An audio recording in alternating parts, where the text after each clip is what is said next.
जय हिंद स्टूडेंट्स। हम एक ऐसी दुनिया में रहते हैं जो प्रकाश से नहाई हुई है। एक स्विच ऑन करो और कमरा तुरंत ब्राइट हो जाता है। सूरज को देखो और उसकी गर्मी और रोशनी हमें आंखें खोलते ही मिल जाती है। आज हम जानते हैं कि यह एक इल्यूजन है। हम जानते हैं कि प्रकाश जो यूनिवर्स में सबसे तेज चीज है फिर भी ट्रैवल करने में समय लेता है। सूरज की रोशनी को हम तक पहुंचने में लगभग 8 मिनट लगते हैं। पास के तारों से आने वाले प्रकाश को कॉस्मिक ओशन पार करने में सालों लग जाते हैं। लेकिन यह समझ जो कॉस्मिक के बारे में हमारी सोच के लिए इतनी फंडामेंटल है, एक रिलेटिव रिसेंट डिस्कवरी है। इंसान के इतिहास के ज़्यादातर समय तक प्रकाश को कुछ मैजिकल, कुछ डिवाइन माना जाता था। इसे इंस्टेंटेनियस माना जाता था। ऐसा क्यों नहीं होता? सोचो, ऐसे समय के बारे में जब टेलीस्कोप नहीं थे, प्रिसाइज क्लॉक नहीं थे, साइंटिफिक मेथड ने जड़ नहीं पकड़ी थी। उस दुनिया में हमारी सेंसेस ही रियलिटी की अल्टीमेट आर्बिटर्स थी।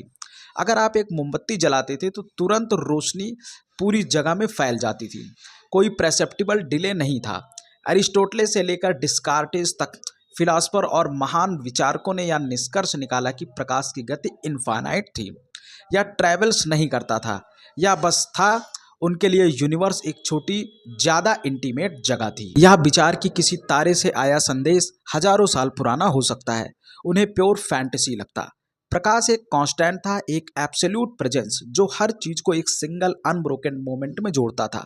यह दुनिया का बेडरॉक बिलीफ था। इंस्टेंटेनियस प्रकाश में यह विश्वास इग्नोरेंस से नहीं बल्कि एक्सपीरियंस से पैदा हुआ था। नंगी आंखों से उपलब्ध सभी सबूत इसे सपोर्ट करते थे। गैलीलियो गैलीलियाई एक ऐसे व्यक्ति जिन्होंने लगभग हर चीज पर सवाल उठाया था। उन्होंने प्रकाश की गति को मापने की कोशिश की। वह एक पहाड़ी पर एक लैंटर्न लेकर खड़े थे, जबकि उनका असिस्टेंट कुछ मील दूर दूसरी पहाड़ी पर खड़ा था।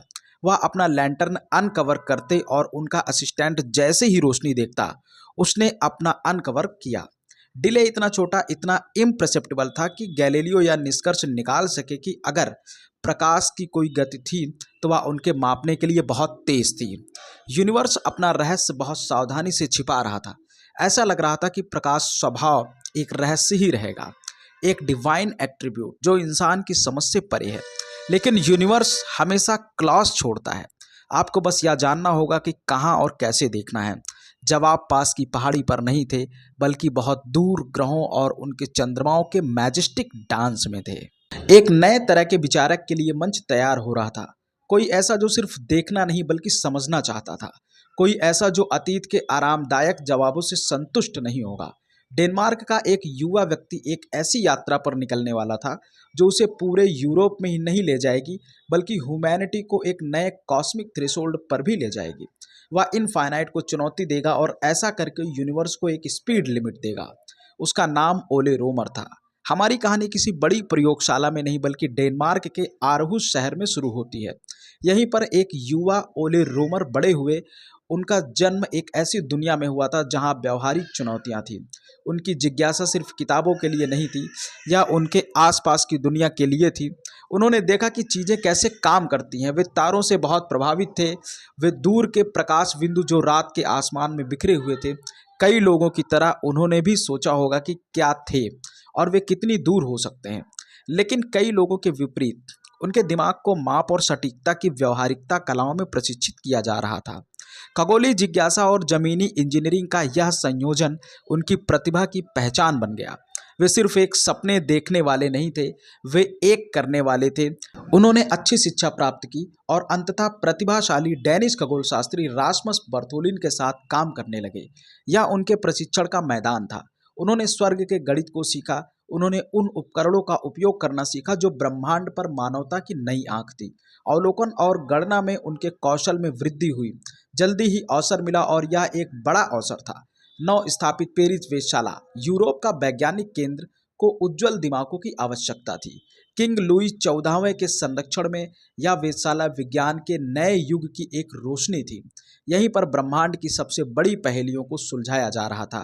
पेरिस में रोमर ने उस युग के सबसे प्रसिद्ध खगोलविदों में से एक जियोवानी डोमिनिको कैसिनो के साथ काम करना शुरू किया। कैसिनी वेधशाला के निदेशक थे, एक सावधानीपूर्वक पर्यवेक्षक जिन्होंने शनि के 4 चंद्रमाओं और उनके छल्लों में बड़ी दरार की खोज की थी। कैसिनी के साथ काम करना खगोलीय दुनिया के केंद्र में होने जैसा था। उन्हें एक स्मारकीय परियोजना का काम सौंपा गया, दुनिया के अधिक सटीक मानचित्र बनाना। ऐसा करने के लिए उन्हें देशांतर निर्धारित करने का एक विश्वसनीय तरीका चाहिए था। एक समस्या जिसने सदियों से नाविकों को परेशान कर रखा था।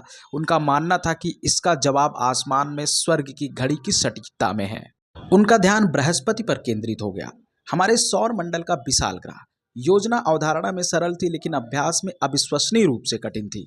बृहस्पति के चंद्रमा थे जिनकी खोज गैलीलियो ने दशकों पहले की थी। उनमें से एक आईओ आश्चर्यजनक नियमितता के साथ विशाल ग्रह की परिक्रमा करता था या बृहस्पति के पीछे गायब हो जाता था, एक ग्रहण अनुमानित अंतराल पर। कैसिनी और रोमर का मानना था कि यदि आप आईओ के ग्रहण के सटीक समय की भविष्यवाणी कर सकते हैं, तो पृथ्वी पर कहीं भी नाविक इसे देखकर इसकी तुलना अपने स्थानीय समय से करने के बाद अपने देशांतर की गणना कर सकते हैं। या एक खगोलीय घड़ी की तलाश थी। उन्होंने आईओ का अवलोकन करने का पेन स्टैकिंग काम शुरू किया, रात रात भर उसके गायब होने और फिर से प्रकट होने के सटीक क्षणों को रिकॉर्ड करते हुए वे एक कॉस्मिक टाइम टेबल बना रहे थे, इस बात से अनजान कि इसमें देशांतर से कहीं ज़्यादा गहरा रहस्य छिपा था। सालों तक रोमर और कैसिनी ने आईओ के एक्लिप्सेस को बारीकी से ट्रैक किया। छोटा चंद्रमा रिमार्केबली कंसिस्टेंट था। बृहस्पति के चारों ओर लगभग हर 42 और आधे घंटे में एक ऑर्बिट पूरा करता था। यह एक परफेक्ट कॉस्मिक क्लॉक जैसा था, जो ग्रेविटी के नियमों द्वारा तय की गई रिदम के साथ टिक टिक कर रहा था। पेरिस से वे आईओ को बृहस्पति की विशाल छाया में स्लिपिंग देखते थे, उसके गायब होने के सटीक सेकंड को नोट करते थे। उन्होंने इसे बार बार किया, अपनी प्रेडिक्शंस को रिफाइन करते हुए उनका टाइम टेबल ज़्यादा से ज़्यादा एक्यूरेट होता गया। ऐसा लग रहा था कि नेविगेशन के लिए एक सेलेस्टियल क्लॉक का उनका लक्ष्य पहुंच के भीतर था। यूनिवर्स नियमों का पालन करता हुआ दिख रहा था, जैसा कि उन्होंने उम्मीद की थी। लेकिन फिर एक स्ट्रेंज पैटर्न उभरने लगा, एक पजल। उनके परफेक्ट कॉस्मिक क्लॉक में एक रिंकल। रोमर ने देखा कि घड़ी उतनी परफेक्ट नहीं थी जितनी दिखती थी। जब पृथ्वी सूर्य के चारों ओर अपनी ऑर्बिट में बृहस्पति के करीब आ रही थी, तो आईओ के एक्लिप्स भविष्यवाणी से थोड़ा पहले होते थे, वे शेड्यूल से आगे थे। इसके विपरीत जब पृथ्वी अपने ऑर्बिट के दूसरी तरफ थी, बृहस्पति से दूर जा रही थी, तो एक्लिप्स देर से होते थे। डिले सिग्निफिकेंट था, 6 महीने के दौरान था। एक्लिप्स अपने प्रेडिक्टेड शेड्यूल से कई मिनट पीछे हो जाते थे। यह कोई छोटी एरर नहीं थी, कुछ गलत था। इसका क्या कारण हो सकता था? क्या आईओ की ऑर्बिट ही बदल रही थी? क्या बृहस्पति वोबलिंग कर रहा था? कैसिनी, एन एस्टैब्लिश्ड मास्टर, ने सुझाव दिया कि शायद चंद्रमा की ऑर्बिट एक परफेक्ट सर्किल नहीं थी, जिससे ये वेरिएशंस हो रहे थे। यह एक रीजनेबल गेस था, सेलेस्टियल मैकेनिक्स के मौजूदा फ्रेमवर्क के भीतर नए डाटा को समझाने का एक प्रयास। लेकिन रोमर के लिए यह एक्सप्लेनेशन पूरी तरह से फिट नहीं बैठता था। पैटर्न बहुत रेगुलर था, पृथ्वी की बृहस्पति के सापेक्ष स्थिति से बहुत क्लोजली टाइट था। उन्होंने एक अलग, ज़्यादा रेडिकल सवाल पूछा, क्या होगा अगर घड़ी आईओ की ऑर्बिट पूरी तरह से ठीक थी? क्या होगा अगर समस्या घड़ी के साथ नहीं, बल्कि उस संदेश के साथ थी जो वह हमें भेज रही थी? रोमर ने कुछ रिवोल्यूशनरी कल्पना करने की हिम्मत की। उन्होंने प्रस्तावित किया कि डिस्क्रिपेंसी आईओ के देर से पहुंचने के कारण नहीं थी, बल्कि उसके प्रकाश के देर से पहुंचने के कारण थी। उन्होंने हाइपोथेसाइज्ड किया कि प्रकाश इंस्टैंटेनियसली ट्रैवल नहीं करता है, इसकी एक फाइनाइट स्पीड होती है। जब पृथ्वी बृहस्पति से दूर थी, तो आईओ से आने वाले प्रकाश को पेरिस में टेलीस्कोप तक पहुंचने के लिए ज़्यादा दूरी तय करनी पड़ती थी। यह एक्स्ट्रा डिस्टेंस डिले का कारण बन रहा था। एक्लिप्सेस ठीक समय पर हो रहे थे, जैसा कि ग्रेविटी तय करती थी, लेकिन हम उन्हें देर से देख रहे थे, क्योंकि घटना की खबर ले जाने वाले प्रकाश को ग्रहों के बीच के विशाल खाली स्थान को पार करना पड़ता था। यह कल्पना की एक ब्रीथ टॉकिंग लीप थी, सदियों की स्थापित सोच को सीधी चुनौती। यह सिर्फ एक अनुमान से कहीं ज़्यादा था। रोमर के पास इसे साबित करने के लिए डेटा था।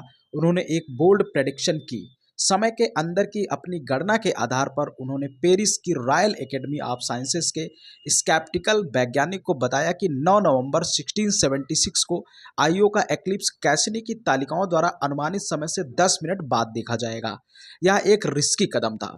वह एक युवा खगोल शास्त्री थे जो सार्वजनिक रूप से अपने प्रसिद्ध बॉस का खंडन कर रहे थे। वह अपनी प्रतिष्ठा दांव पर लगा रहे थे इस अजीब विचार पर कि प्रकाश की एक गति होती है। वैज्ञानिक समुदाय ने देखा और इंतजार किया।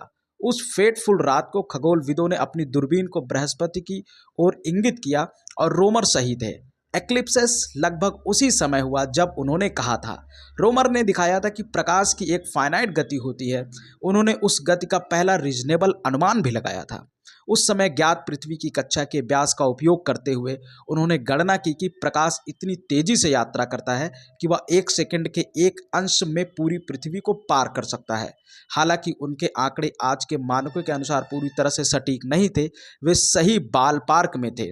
उन्होंने अकल्पनीय को मापा था। उन्होंने डिवाइन को एक गति दी थी। इसके निहितार्थ स्टैगरिंग थे। इसका मतलब था कि ब्रह्मांड एक स्थिर इंस्टैंटेनियस जगह नहीं था। इसका मतलब था कि जब हम तारों को देखते हैं तो हम उन्हें वैसे नहीं देख रहे होते जैसे वे अब हैं, बल्कि वैसे देख रहे होते हैं जैसे वे अतीत में थे। हम संक्षेप में समय में पीछे देख रहे हैं। इस खोज ने विज्ञान को बदल दिया। प्रकाश की फाइनाइट गति जिसे रोमर ने उजागर किया, भौतिकी का एक कॉर्नर स्टोन बन गई। 1.5 सदी बाद जेम्स क्लार्क मैक्सवेल ने इस पर काम किया, यह दिखाते हुए कि प्रकाश एक इलेक्ट्रोमैग्नेटिक वेव था। और 20वीं सदी की शुरुआत में अल्बर्ट आइंस्टीन ने प्रकाश की गति को अपने सापेक्षता के सिद्धांत के केंद्र में रखा। इसे पूरे कॉस्मोस के लिए अल्टीमेट स्पीड लिमिट बना दिया। कुछ भी तेजी से यात्रा नहीं कर सकता है। या एक कांस्टेंट सी अंतरिक्ष, समय और गुरुत्वाकर्षण की हमारी पूरी समझ को रेखांकित करता है। यह सब एक व्यक्ति के एक साधारण जवाब को स्वीकार करने से इनकार करने, एक नया सवाल पूछने के उनके साहस और एक दूर के ग्रह की परिक्रमा करने वाले एक छोटे से चंद्रमा पर उनके केयरफुल ध्यान से शुरू हुआ। ओले रोमर की कहानी एक पावरफुल लेसन है। यह हमें सिखाती है कि महान खोजें हमेशा प्रतिभा की चमक में नहीं होती, वे अक्सर धैर्य, केयरफुल ऑब्जर्वेशन और उस पर सवाल उठाने के साहस का परिणाम होती है, जिसे हर कोई सहज मान लेता है। ओले रोमर ने वही आसमान देखा जो हर कोई देखता था, लेकिन उन्होंने ज्यादा देखा। उन्होंने एक पहेली देखी जहां दूसरों ने साधारण घड़ी की कल देखी। एक छोटे से अंतर पर ध्यान देकर लाखों मील से ज्यादा की दूरी पर कुछ मिनटों का अंतर, उन्होंने कॉस्मोस का एक फंडामेंटल नियम उजागर किया। यह हमें हमेशा जिज्ञासु रहने, सवाल पूछते रहने और बारीकी से देखने की याद दिलाता है, क्योंकि कभी कभी ब्रह्मांड के सबसे बड़े रहस्य सबसे छोटे डिस्क्रिप्शंस में छिपे होते हैं। इसी तरह साइंटिस्ट के डिस्कवरीज को जानने के लिए इस चैनल फर्राटा फिजिक्स को जरूर सब्सक्राइब करें। जय हिंद एंड थैंक यू।